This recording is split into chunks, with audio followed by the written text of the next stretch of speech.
सर्वकाल विदेशेषु स्वतंत्रो निश्चल सुखी अखंडैक रसस्वातृप्तो ही परमो गुरु।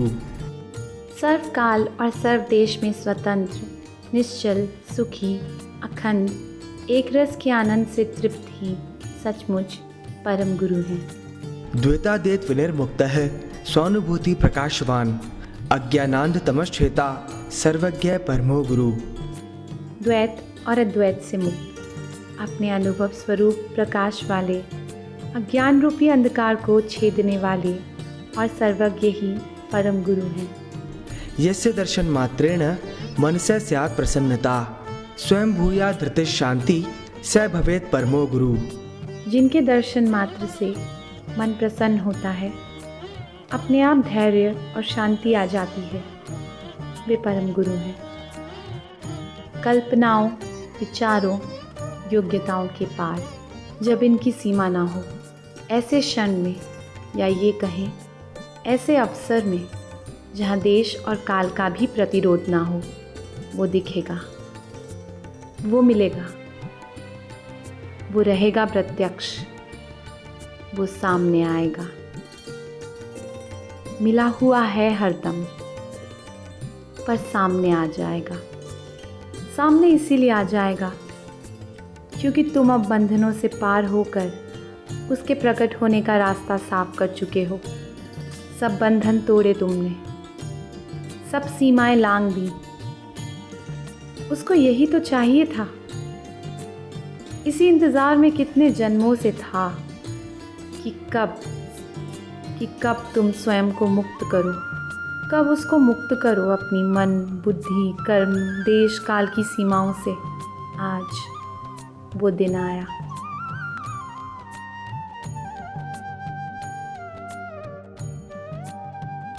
खुश है वो वास्तविक खुशी में। सर्वव्यापक सद्गुरुदेव को एक शरीर में देखने की भूल न करना। वह सब जगह, सब जीवों में, सब वस्तुओं में, सब परिस्थितियों में, ब्रह्म के अनेकों अनेकों रूप। वो केवल एक में कैसे समाएगा, उसको एक में देखना भी मत। पर यह बात भी उतनी सत्य है कि ब्रह्म स्वरूप सद्गुरुदेव का एक शरीर भी ब्रह्म स्वरूप, उनका शरीर भी उतना ही आध्यात्मिक स्पंदनों से ओतप्रोत जितनी उनकी याद, जितना उनका सुमिरन, जितनी उनकी दुआ, जितनी उनके द्वारा स्वप्न में बरसाई गई कृपा, जितनी उनको स्पर्श करती हवाएं और जितने उनके चरणों की रज।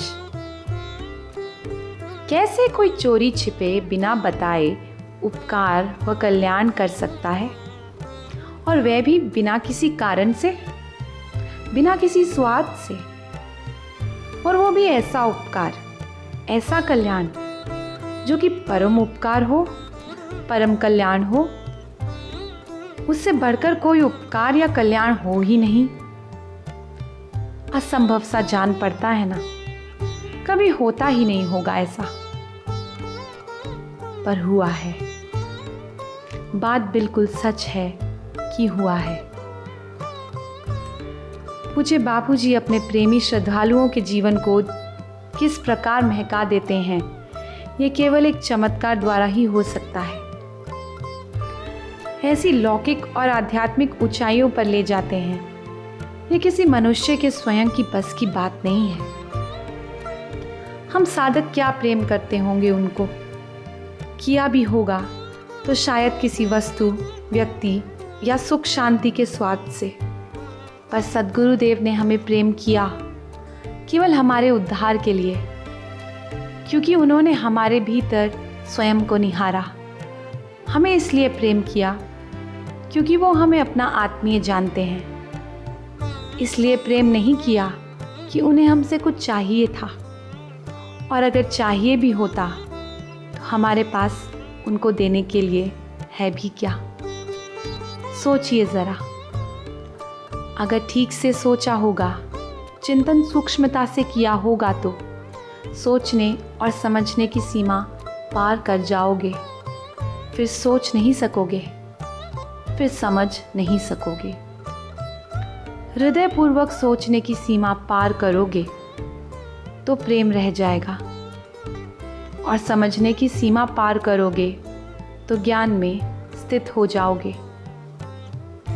उसी क्षण में अपने प्यारे सद्गुरुदेव बापूजी के असली स्वरूप के दर्शन कर सकोगे।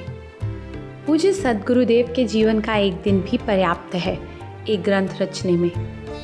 चाहे वे उनके द्वारा की गई समाज सेवा की विस्तार कार्य हों, चाहे वो साधकों को साधना के पथ पर दृढ़ करने के आशीर्वचन हों, फिर चाहे वो उनकी आनंदित आह्लादित करने वाली दिव्य लीलाएं हों। सोहम स्वरूप में जगे हुए पूज्य बापूजी का सानिध्य, सुमिरन व ध्यान साधकों पर हर पल गहरा असर करता है। वह उन्हें मनुष्यता से दिव्यता की ओर ले जाता है। बापूजी ने ये पूरे विश्व को प्रत्यक्ष अनुभव कराया है कि जो काम सत्संग से होता है वह काम दुनिया के किसी पद, सौंदर्य, सत्ता या अधिकार से नहीं हो सकता है। साधन सामग्री कितनी भी मिल जाए, लेकिन दृष्टि सही ना हो तो वह सब मिलने पर भी मनुष्य दुखी रहता है। पूज्य बापूजी के सत्संग से सभी को सही दृष्टि मिलती है। वे ऐसी विद्या का कृपा प्रसाद सब में बांटते हैं जो ग्रहण करने वाले को मुक्त कर देती है। शास्त्रों में कहा जाता है, सा विद्या या विमुक्तये, सच्ची विद्या वही है जो मुक्त करे। पूज्य बापूजी सभी में सर्वांगीण विकास की कुंजियाँ बांटते हैं। करुणामय सद्गुरुदेव अपने उपकार करने वाले के प्रति भी उपकार करते हैं, उसका हित व मंगल करते हैं। तो आइए पूज्य बापूजी के चरणों में कोटि कोटि वंदन करें।